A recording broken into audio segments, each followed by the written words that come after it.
Melwood has been a pioneer in disability employment for nearly 60 years. Today, the organization supports workers at more than 60 federal sites, delivers tailored vocational services, and partners with researchers and agencies to expand opportunities for neurodivergent talent. Here to share how Melwood's model continues to evolve and what it means for the future of inclusive work is President and CEO Larysa Kautz. Larysa, thank you for joining me. Thank you so much, Terry. Melwood has been a leader in disability employment for nearly 6 decades. How would you describe the mission today, and how has it changed over that time? Well, today, Terry, Melwood is actually a family of companies with a shared vision of a world in which people with disabilities are fully included. For about 6 decades, we were one nonprofit entity, and recently we restructured in a way so that we can serve more people, have a greater impact, and grow the number of individuals that we serve. Tell us about that restructuring and what it looks like today. So today it looks like Melwood Inc. is our parent holding company where we have all of our shared services, which we then flow down to our subsidiary companies, one of which is a federal contractor, a social enterprise, through which we employ nearly 900 individuals with disabilities on 60 plus federal contracts around the DC region. And we have Melwood Community Services, which provides licensed services to individuals like day programs. We have a camp for children with and without disabilities. We do after school programs. We're working on affordable housing now. So we have a number of companies with different missions, but all basically united by this vision that people with disabilities will have every opportunity that they'd like to be included in the community. It sounds like it's more a life cycle of care. Absolutely. We started doing a lot of workforce development and employment. That was the goal that began our nonprofit. But the more you work with that one pillar of the stool that makes up anyone's life, the more you see the need for healthcare, housing, community, and other aspects of what helps any person reach their full potential and live a life in the community that they choose. Let's go back to the specific vocational support services that you offer. What are some unique capabilities that you provide to help individuals with disabilities really succeed and grow? Absolutely. So we start from the pre-work world, which is workforce development. And we have done boot camps and trainings in a variety of different industries, including IT and tech, cybersecurity, AI, the construction trades, including as well as custodial, landscaping, mailroom, will help train anybody with a disability in any field that they would choose to enter. Then we'd help them find a job, either it's with Melwood or with an employer in the community. And then we stay with them as a job coach, as someone that helps them integrate into the workforce, have hard conversations with your supervisor. How do you write an email when you're angry and frustrated? and work with transportation needs, housing needs, other things that arise that really do throw barriers and pitfalls in your road as you try to continue your career. That sounds like training all of us could use a little bit of a refresher on. I think that's right. I mean, I think the needs of every person with a disability are not unique. I think a lot of the needs are the things that we see. And we do a lot of training for employers as well and individuals who do not have disabilities on how to help accommodate, be inclusive, and really listen to the needs of their employers and colleagues. So as you bring these folks in to the federal contractor space at Melwood, what are the toughest adaptations that they go through, and how then do you work with government agencies to make sure that they're effectively using the talents of these individuals?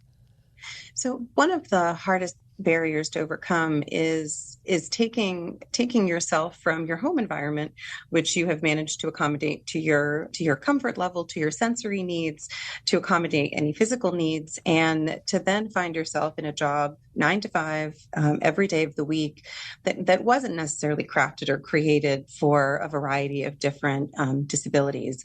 And so we certainly work in our buildings as well as in government buildings to create opportunities to have a quiet space, to have a space where you can go kind of decompress if that's something that's needed during the day, or to be able to go, run around and get out some of the stimming type of behavior that someone might need to be able to re-regulate and just continue doing their work. I think remote work and hybrid work has helped quite a bit. A lot of our employees and other employees that we see out in the working world, to be able to have some days where you can focus without colleagues around, without a lot of noise on the work that you're doing. And it makes it easier to make it through the days that you do have to go in and have some of that social interaction, especially if you're not necessarily an extrovert by nature.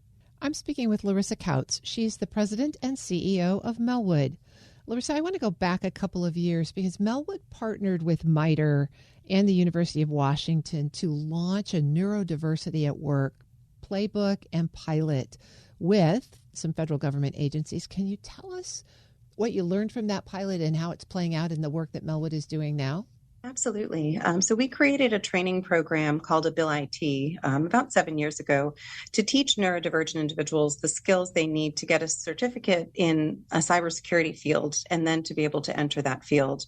And we worked with the National Geospatial Intelligence Agency to help them fill openings that they had for cybersecurity specialists and worked with them to understand the value of having someone who looks at things a little bit differently, is neurodivergent, and found that the skills that they bring to the table are unlike other skills that that organization had seen, where they can catch mistakes, they can see patterns, they can really catch issues that weren't being caught.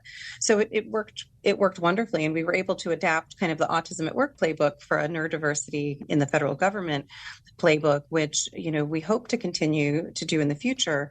Right now, we're taking our Ability program nationwide and teaching other nonprofits around the country to do the training so that we can help fill the labor needs of national companies that are looking for cybersecurity, as well as now AI technicians and individuals that can get certificates in those fields. And I think the neurodivergent population is perfect for the job. It seems like such a crucial enabler because so many times folks who are neurodivergent have a difficult time getting through the hiring process, right? Absolutely. And that's part of the program. It's a 14-week program. A lot of it is on the substantive IT skills to get your certificate, but half of the time is spent on developing the skills that you need to get through an interview, to get through orientation, and then to grow your career and to be able to communicate with supervisors. I want to also point out a recent study with Virginia Tech showed that Melwood's model outperforms other employment mechanisms in both quality and cost effectiveness. What is it about the Melwood model, maybe the key ingredient to your soup, that makes it work so well? A lot of it is the wraparound supports and the professional development supports that we offer, not just to our students, but also to the employers. So having employers at the front end that have needs for the workforce really helps make sure we have the pipeline of workforce development training all the way through the job. And then we stay with the individuals and we will coach them. And if they don't make it in the first job, we will help them find a second job and maybe find a different line of IT tech to go into if the first one that they chose didn't work. I know you've been in this space for a while, but I'm wondering, are there still things that surprise you in encounters with employers as they encounter this population?